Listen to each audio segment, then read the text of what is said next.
So this podcast is called Defund the Legislature, and of course the dumbest bill in America. And who is trying to potentially defund the legislature? Well, that would be Texas Governor Abbott, because the Democrats in the legislature decided to just walk out because the Republicans who control the legislature in Texas decided, how dare they, by the way, they decided that it was important to have a voting integrity bill, especially after watching what had happened across the country with voting rules and laws being changed by courts and not by legislatures. So the Texas governor decided, you know what? We need to have our own bill to shore up our voting process and to make it more reliable. Well, what do you think happened? The Democrats decided that, well, you can't have a quorum in the legislature in Texas if the Democrats walk out. So they decided to walk out, and therefore the legislature had to, of course, adjourn. So the Texas governor may bring them back in a special session. In fact, I think you can count on it. And in the meantime, he said he's going to veto funding for the state legislature amid the spat over the election bill. So the Texas governor can actually not pay the Democrats because they didn't show up as they are hired to do by the citizens in their respective districts. They did not show up to the legislature, so therefore, why pay them?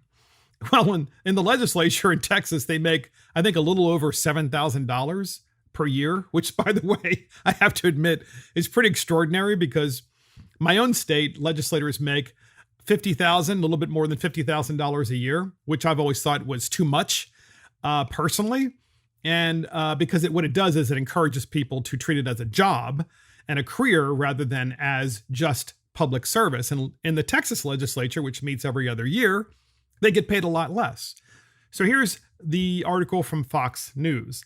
Texas Governor Greg Abbott said Monday that he would veto the portion of the state budget that funds the legislative branch one day after Democrat lawmakers blocked a Republican-backed election bill in the House.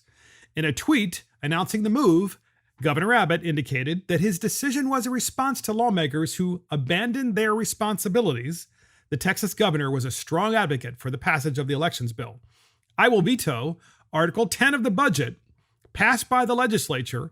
Article 10 funds the legislative branch, Governor Abbott said. No pay for those who abandon their responsibilities. Stay tuned. And that was a tweet that Governor Abbott sent out. Abbott's action came hours after Democrat lawmakers left the House floor and broke quorum ahead of a planned vote on Senate Bill 7, a measure which had drawn widespread criticism from the party. As a result of the protest, the Texas House was unable to hold a vote on the bill prior to a midnight deadline. That's because there weren't enough members to make a quorum, because the Democrats just walked off and took all their toys out of the sandbox and went home and cried to mama. So Texas Democrat State Representative Gene Wu slammed Governor Abbott over the planned veto. Here is what Gene Wu said, quote, "Punishing working class office staff, maintenance, and other support services because he didn't get every single one of his demands is very on brand for Texas Republicans," Wu tweeted. In other words, as the governor is going to use Article 10 to defund the legislature, good old Representative Gene Wu said, well, the governor's trying to not pay the staffers who work really hard. Well, you know what? Maybe the staffers shouldn't be working for Democrats who don't actually want to show up and vote. Look, I'll be frank with you. There have been many times in the legislature, a legislature that I belong to, where Democrats have a supermajority, that I've thought to myself, you know what I should do? I should just walk out, and that's really going to show them. No, it's not. They're just going to go and pass it eventually anyway. So I'm much better off being armed with my intellect and my values and my principles and arguing on the floor and trying to work through that process than I am walking away. because the citizens didn't send you there to walk away. It's just a really bad idea. But that's not going to stop Democrats, because whenever it comes to shoring up the vote and giving people confidence about the way they vote and voting integrity, you can always count on Democrats to just, say, I'm not going to support that because you're trying to take away the right to vote from people who are Black and Hispanic, which of course nothing could be further from the truth. So we have another article on this. It's from NPR. And of course, if you know anything about National Public Radio, it's very left-leaning. And NPR, here is their take on this. NPR said, Texas Democrats walk out to block voting restrictions. Governor threatens no pay. Voting restrictions. I always think that's funny, right? Voting restrictions. Republicans say voter integrity. Democrats say, no, voting restrictions. You're trying to take away the franchise. So here's what NPR said. Texas Governor Greg Abbott says he intends to withhold paychecks to state lawmakers after House Democrats staged a walkout to block voting restrictions proposed by their Republican counterparts. A large group of Democrats walked out of the House chamber in Austin late Sunday, so there was no quorum, and that prevented a final vote on the proposed Senate Bill 7. The bill, which had appeared poised for passage, would cut back polling hours, reduce access to mail-in voting, and give more authority to partisan poll watchers. So let me say that again. This is NPR. The bill, which had appeared poised for passage, would cut back polling hours, reduce access to mail-in voting, and give more authority to partisan poll watchers. Voting rights advocates say those and other provisions of the bill would make voting more difficult in Texas and would disproportionately burden people of color. There's never been evidence of significant voter fraud in Texas or elsewhere. How do we know that? I'm pretty sure that that's not true, according to NPR. On Twitter, Abbott said he would veto Article 10 of the state budget, which funds the legislative branch. No pay for those who abandon their responsibilities, he said. He did not provide further details, but added, stay tuned. So the article continues, NPR, I just have to read this last paragraph.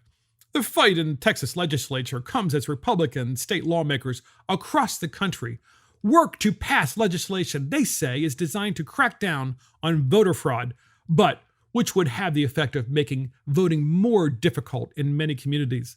Nonsense, NPR. Lawmakers in several states have introduced similar legislation, motivated at least in part by former President Donald Trump's continued promotion of the big lie that the 2020 election was somehow stolen despite evidence to the contrary. Those states include Georgia, where Democrats prevailed in the presidential contest for the first time in 30 years, thanks in large part to grassroots organizers such as Stacey Abrams, who worked to turn out younger voters and people of color ahead of Election Day. So that is NPR's take on it. Republicans are trying to restrict voter access. So to better understand this bill and the various opinions and commentators who talk about this bill and other bills like it, we have, first up, Fox News reporting. Then we're going to give you a contrast with CNN and NBC Today Show. What they say, you can only imagine what they say. So first up, here's Fox News reporting on this bill. Here it is. On early voting, the liberal narrative is that the bill makes it difficult to vote early. The fact is, the bill generally requires early voting for at least 9 hours per day between 6 a.m. and 9 p.m. Let me read you one more. The liberal narrative is that the bill prevents voting by mail. The fact is, the bill continues to allow voting by mail, though with new restrictions on unsolicited applications. What's wrong with that? So that's Fox News kind of going over, Fox Business News, mind you, going over just a few of the provisions in the bill. So the bill does not allow you to solicit votes from individuals by calling on their behalf to get an absentee ballot. So just to make this clear, what happened in the 2020 elections are, as you all know, is that in certain states, especially swing states, the legislatures put in rules, but courts overruled the legislatures and said, we're going to just do a mass mail-out voting to everybody, an actual live ballot. What could go wrong? Of course, what happened if the live ballot got in someone else's hands? It didn't really matter because you just fill it out and there are drop boxes everywhere. So there's really no voter integrity. And basically Texas is saying, we're not going to allow that anymore. Can you indeed in Texas request an absentee ballot? Yes, you can. But we're not going to let it be unrestricted. That is to say, we're not going to allow local governments and local election boards in the state of Texas to go ahead and do mass mail out and then mail in balloting just in their particular jurisdictions. We're not going to allow that. So they wanted a uniform election law to make sure that there wasn't this endless voting, that is to say 24-hour voting, which, by the way, apparently was happening in Houston, Texas. You know what they were doing in Houston? They had drive-through voting centers. Drive-through. So you don't actually get out of your car. It's like a drive-through voting center. And it was 24 hours a day. So imagine all you would have to do, since you had mass mail-out voting of the ballots, is just go ballot harvest hundreds, if not thousands of ballots, have them filled out. You could even fill them out yourself, and then go through the Houston's 24-hour voting, system and just kind of like, hey, I'm gonna open my window up. Here's like a whole bag full of ballots. What could go wrong here? Any concern about voter integrity, Democrats? Of course not. Democrats aren't concerned about voter integrity. Not in places like Houston. What they care about is this idea that you're trying to restrict people from voting. Yet in the state of Texas, you have 9 hours a day of early voting. Okay. And so here's CNN's take on this particular voting bill. And you're going to appreciate this contrast. Here it is. A bill that contains things like banning voting past 9 o'clock at night. It would ban the unsolicited mailing of ballot applications, would also prohibit overnight and early Sunday morning voting. It would expand the access that partisan poll watchers would have at polling locations. It would stop drive-through voting as well. And one of the bigger concerns that many people here have in Texas is that they say it would lower the standard of proof for being able for judges to be able to overturn an election. So those are many of the issues that have been so controversial in this voting All of bill. which are untrue, by the way. All of which are untrue because in Texas you have early voting, 9 hours a day. In Texas, you can still request an absentee ballot. In Texas, you have to show an ID when you vote. And in Texas, this particular law prohibits these 24-hour voting, drive-through voting centers in places like Houston. And at the same time in Texas, they're like, well, you can't actually electioneer while people are standing in line, which, by the way, happened in my own home district, where we had leftist activists that weren't even from the area who went down the line, which was 2 hours long, by the way, hundreds and hundreds of people when we were voting last November. And these individuals were passing out bottles of water and food.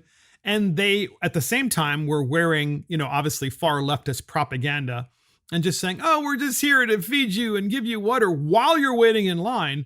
But we're not going to try to electioneer or influence your vote, which is something that, by the way, was already prohibited in state law in my own state. And other states are basically saying, look, this is something that the left was doing nationwide, and we want to make sure that it stops. We want to make sure that it's not allowed, because you are allowed to have a table within a certain amount of feet of the place where you vote. Usually it's 50 feet. Sometimes it's farther away. That's certainly the case in our state. But what was happening is because of the pandemic, they were using this as an excuse to just break every rule and go to you while you were waiting in line and say, sir, would you like to have a bottle of water? Would you like a candy bar? Oh, by the way, guess where I'm from? I'm from progressive Maryland, and I just gave you that free stuff. Remember that. By the way, here's, something you should look at that's kind of like a sample ballot you might want to take a look at when you walk in there.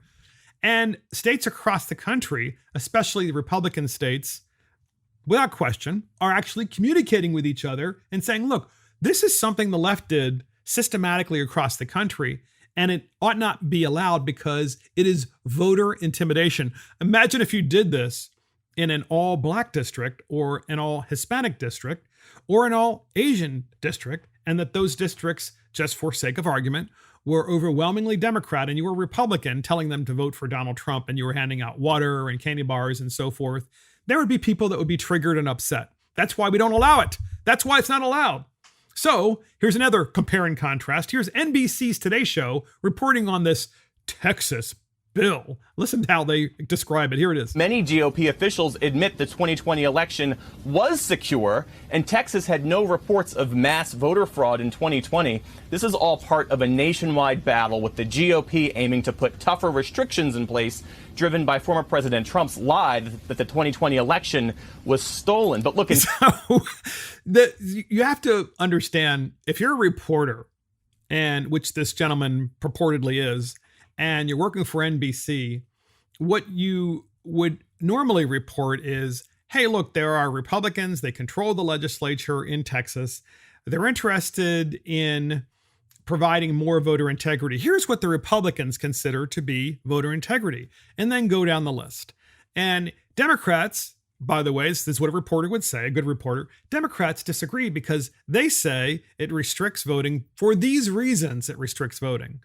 And in the 2020 election, there was a lot of disagreement, and that continues to this day, that the election was either stolen or, and this is what people have been saying, of course, for many months, or at the very least, the election was unfair because you had Mark Zuckerberg flowing Zuckerbucks all over the country. And in addition to that, you had laws being changed, voting laws being changed, not by state legislatures, but by courts, and sometimes by election officials themselves.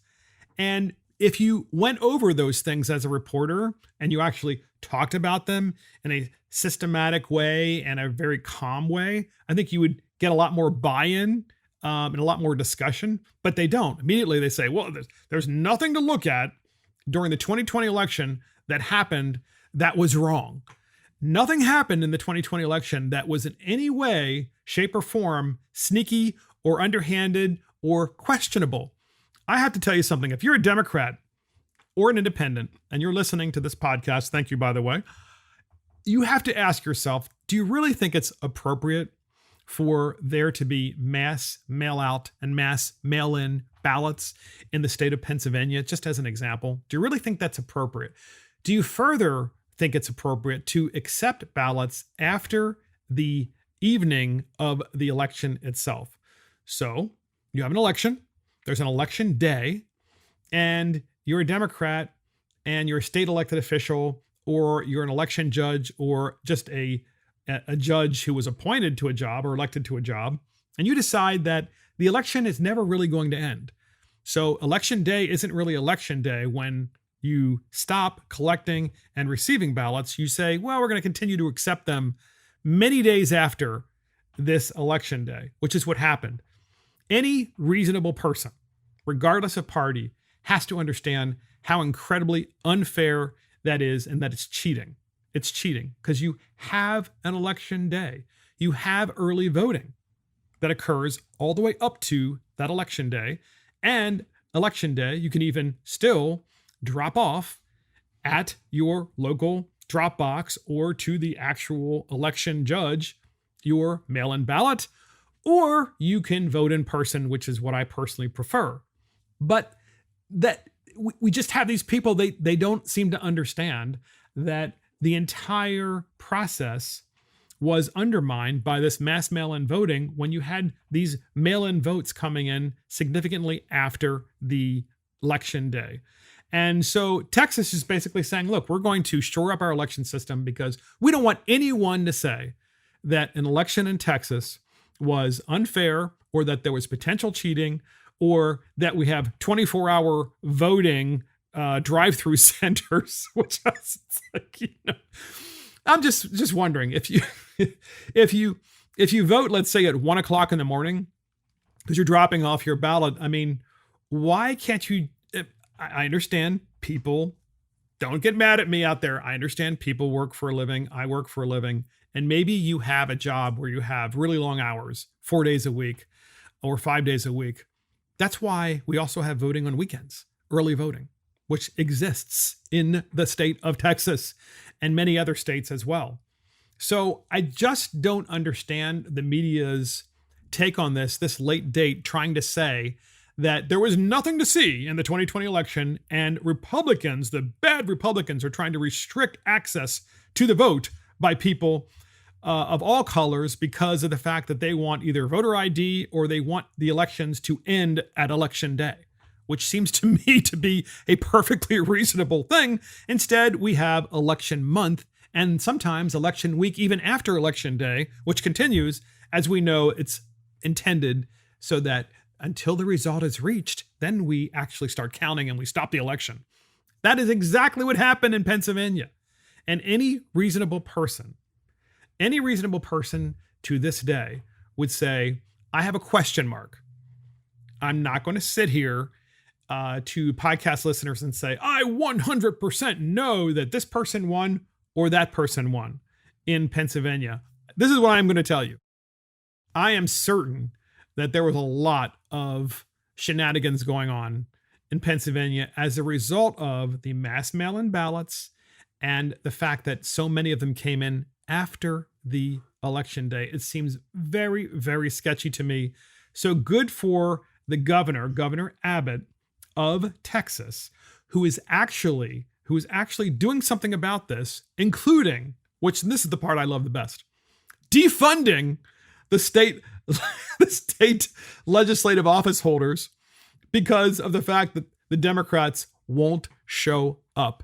And you and I both know this. Democrats get elected for the money. And look, this I can tell you firsthand. I know so many Democrats who have gotten elected and hold a job teaching at a state college. So remember, it's a state college. The state college pays them with state taxpayer dollars. Then, in addition to that, they get elected, go to the state legislature, and they get paid with state taxpayer dollars. And then while they're in the legislature, they're absent from their state job at the college for 90 days during the legislature, and they're getting paid in both jobs by the state taxpayers with state taxpayer dollars. So let me get this straight. You work for the state in two separate jobs, you're getting two incomes from the state taxpayers, and one of the jobs, you don't show up for 90 days, and yet you still get paid all of those 90 days. I mean, what could go wrong? And is there any conflict of interest when you're in the state and you vote for budgets that fund and give you more money in your state college job? Oh, they all vote for those. They never recuse themselves from those jobs. Never from those votes, I should say.